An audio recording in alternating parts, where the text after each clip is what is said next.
Would you class yourself as red pill?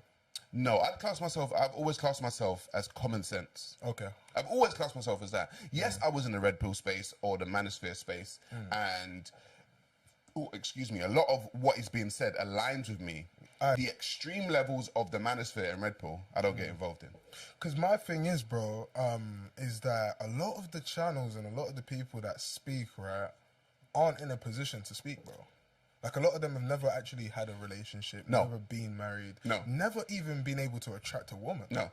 Until they got the money. Yes. And these are the people that are preaching that a lot of now younger people are listening to. This is how you treat women. This is how you do this. This is how you do that.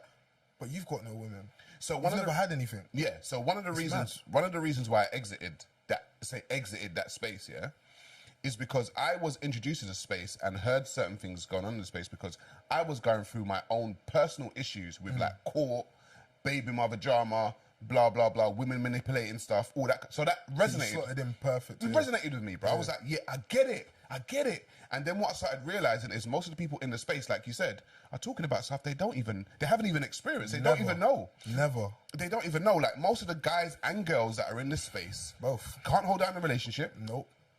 My relationship was 10 years. I was engaged to be married, bro. Do you know what I mean? Like, I was in it. Do you know what I mean? When people talk about raising other people's children, I've raised another person's child for 10 years. Yeah. Do you know what I'm saying? I've done it. I wouldn't do it now.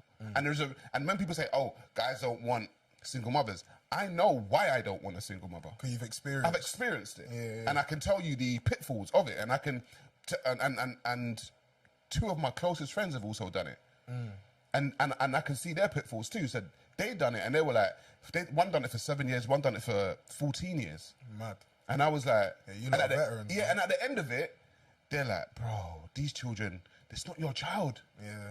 It's not your child. Yeah. That child looks at you like you're a stranger. Yeah. And then that child can be influenced and manipulated by the mother.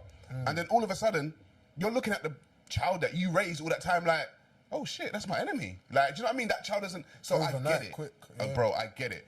But I'm saying, most of the people that are in the space, bro, they ain't got no damn experience, man. That's the problem. That's when I kind of fell out of love with it because just like you, bro, I wouldn't say I've resignated. I was like, yes, this is me, but I agreed with a lot of the points, the talking points. But sometimes it's like, who is it coming from?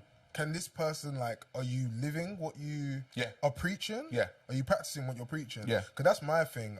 If you're going to give someone advice or tell someone how to live their life, why don't you lead by example? Well, that's why that's why I'd say rest in power, Kevin Samuels, because he was older. Yes. So he'd experienced things. So when it's come to these conclusions, he's a man who's lived life. Yeah. Bro, you got 26-year-olds trying to tell you shots. You got 26-year-olds. 26, I didn't even 26, 27. Oh, you got 26, 27-year-olds trying to tell grown people what to do. I'm like, when was your last, realistically, when was your last relationship? Do you know what I mean? And I went in there and I realized the talking points, because seeing as we're getting onto it now, we're getting onto it. Yeah, fuck it. Right?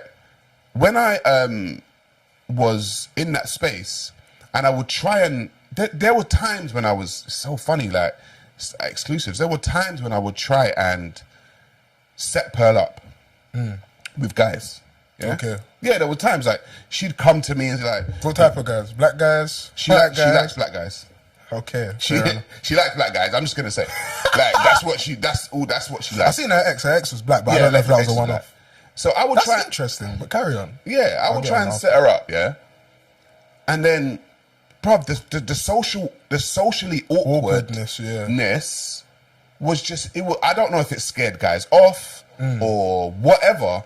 And the thing is, I'm not here to like badmouth anybody, but I'm just saying from experience. For me, I'm like, it got to a point, I'm like, you know what? You can't even interact with men. Do you know what I mean? And I'm like, I've tried to get you to interact with men. And I'm just like, well, you can't do it. So how can you really give advice about something and you can't even do the thing that you're telling other women to do or other men to do? It's weird.